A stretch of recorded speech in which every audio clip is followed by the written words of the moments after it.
Trevor wants to go into numbers. Surprise, surprise, surprise. We're talking about regional games here. Paul Golla and Darren Carr. We will get into numbers, Trevor, but I think we'd be remiss if we didn't ask these guys, since they both coach in the game.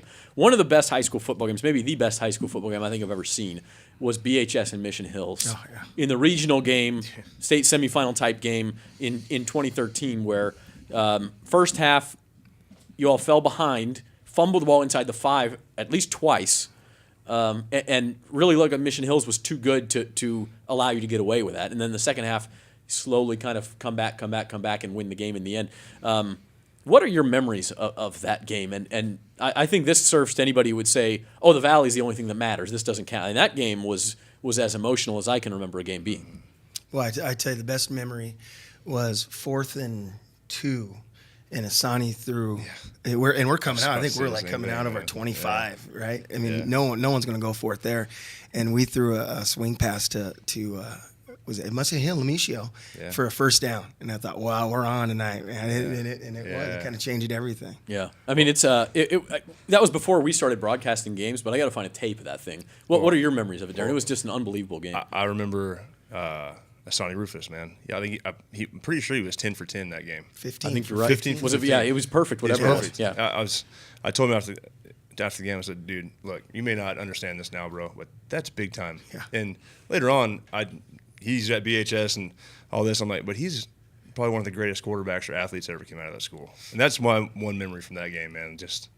After the game, you kind of celebrate with the kids and everything, but just Sonny being just nails. I still remember, and the passing was perfect, but there must have been the 4th and 2, and then there was another 4th down, and then there were many 3rd and 3, 3rd and 5, 3rd and 7. It didn't matter what it was. Asani was going to keep the ball, and Asani was going to get the first down. I know he's just making the read, and they must have been closing down on the back, and he just had the lane every time. But it was, I mean, there were some times where it looked like he stopped 3-4 yards short, and he would just will for the first down. I mean, it was an incredible game, and Trevor had a story a couple of weeks ago where you were mentioning some of the all-time drillers and all these things, and you mentioned Gifford, and you mentioned Louis Wright, and Steve Wofford, and then you mentioned Asani, and I sort of looked at it editing the story, and I said, is that too much to put him in that category? And then no, it's not. Nope. It took me about 3 seconds to say nope. I think that's okay. I'm sure it's okay with you too. And I'm telling you, what an unbelievable human being, and a lot of Asani's characteristics. This team holds too, and not just Asani, but we had Vickers, Malone, Reddick, Bruce, Lamicio, and I was telling Trevor about that. It was just a totally unselfish team. Now their junior year, we had some issues. It was kind of give me the ball, give me because this their and sophomore that. year they won everything. And we went 13-0. Yeah, and should have gone to state. Yeah, and then should have. Honestly, should have. We broke down film that weekend too. I think. Right? Yeah, we did. But this is very similar to that team when it comes to unselfishness. All right. Do your numbers. No, actually, I have one other go question, Darren, for you. Yep. It's supposed to rain tonight, rain during the day tomorrow in Selma, which leads to one thing. If the rain subsides, you know what that is? Long snapping? Fog. Fog. What do you guys do with a prolific offense? Obviously Braden, I think, is 13 yards away from passing your brother, a third all-time in Central Section history for single-season passing yards. Yeah. Have you talked to the guys about that? Are you practicing with a wet ball? Are you talking to Brock Holiday and going, the rock's yours? Sure. No. The rock is Brock's. Yeah. Yesterday we started soaking balls in water. We had water balls out there. We're soaking them. So kids practice with them. Other than fog, I mean, you can't really do anything about it. It's not like you can put a blinder on the kid's face during practice and tell them to go throw. It's not not something you can do. I mean, you just got to prepare for it, the best you can. But we were wetting balls, man, and it was freezing last night, and we didn't get out of there till about 9:40. So getting the kids adapted to it. The Carr family's done okay in fog games, by the way. Derek's section championship. You couldn't see that was the worst man. I've ever seen. Yeah, it was bad. That night. Yeah. It's supposed to rain in Sacramento Saturday, also, from what I see. Yeah, but I think that it's going to subside sometime in the afternoon. Now the new forecast doesn't have it raining all the way through, so it looks like we actually might be clear of it Saturday, but we'll see. Thanks for that look into weather, Trevor. Yeah. We've been watching that too. Boom. I've been looking at it. Well, because we'll be out in the elements because we can't get in the press box for either game. Yeah, we'll be fronting it with you guys. Coach, any concerns for you? I mean, I know the one game, the Chaminade game, you probably win if you hang on to the ball. Yeah. And so that's always a concern too. No, we same thing. We're dunking the footballs in the Gatorade bucket last night, and It's funny. These balls are meant to be caught. They're designed that way. So that's what we tell our kids. It's just noose the front half, look the ball all the way in the tuck, and let's go.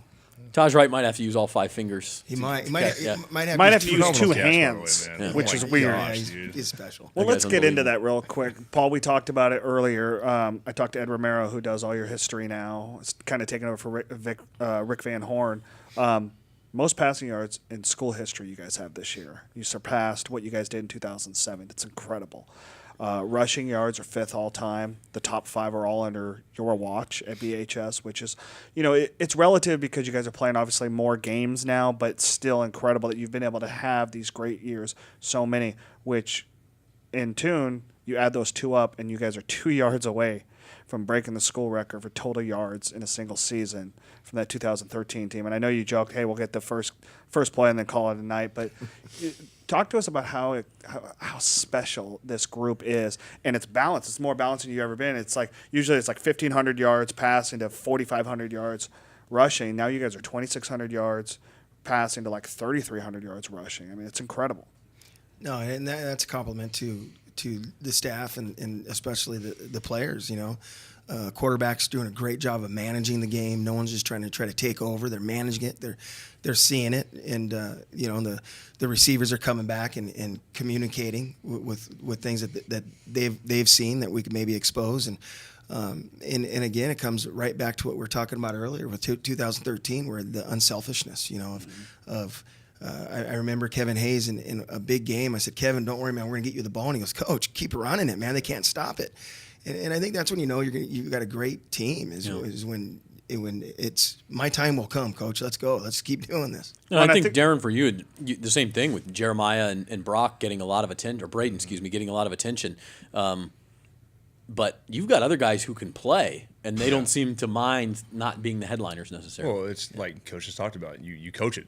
You don't let these young guys, 15, 16-year-old kids, tell you how it's going to go. I mean, you either get along or you don't, and either buy in or you get the results that you had, for us last year. We had a couple kids that were just, kind of bought in, kind of didn't, foot in, foot out kind of deal. And it kind of showed, man, And this year we kind of have a bunch of unselfish kids, Talent doesn't hurt, but, I mean, you got kids that just don't want to, give me the ball type kids, man. You can't win games like that. Look at Steven Figures, man. That guy was supposed to be the every down back, and now he's kind of taken this role as kind of an everything man. And he might have the quietest 1,500 total yards of offense that I've ever seen, in high school, because he gets kind of overshadowed. Yeah. But Steven, I mean, Darren, I mean, that's the type of leader that you need. A guy that's been there before because he was on that team, then went to state as a freshman.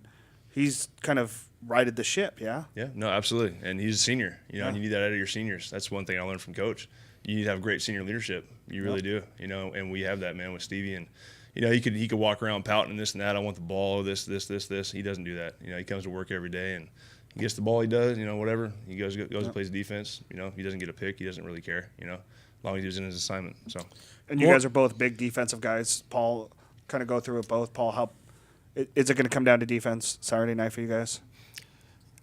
Both teams have scored a ton of points between you and Del Oro. I told Coach McHugh, I said, hey, look, man, we got to score one more point than them. He's fine with that. He said, all right. So I don't, Is that the way it works? That's what he said. He goes, how many do we need to score? Yeah. So absolutely, just enough.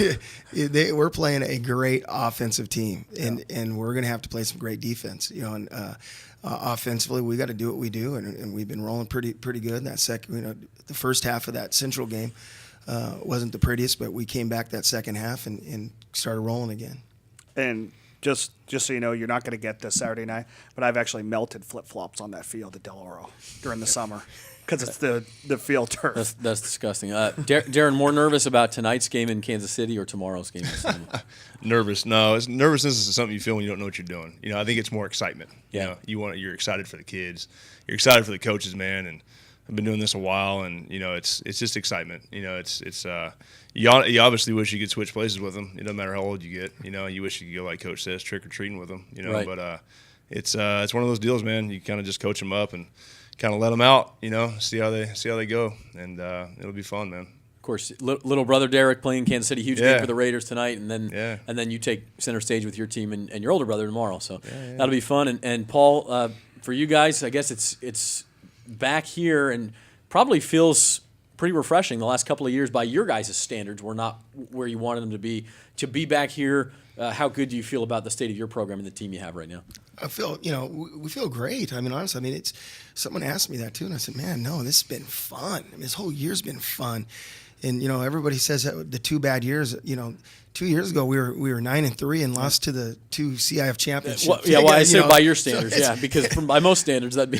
But last year was a hiccup for sure, and it does. It feels great. It feels great being in the locker room with these guys and Coach Carr. I mean, if you're still playing right now, it's because there's a lot of intrinsic motivation. You don't win championships extrinsic, meaning the coaches. We don't win championships. It's those guys go play. And we have a bunch of kids that are intrinsically motivated, which is incredible. I think, like you guys said, you put them out there, you coach them up, and see what they can go do. And so far, it's been all good stuff. So good luck again, Bakersfield Christian at Selma tomorrow night, and Bakersfield High is at Del Oro on Saturday night. That game will be broadcasted live on ESPN Radio 1230, the Saturday night game. And 98.1 FM. 98.1 FM. And we'll have full highlights and updates on Twitter all night long of both games as we kind of battle the elements along with you guys. So this is BVarsity Live. We thank these guys for being with us. Darren Carr of BCHS and Paul Golla. We'll be back and talk to the opposition coaches over the phone right after this on BVarsity Live.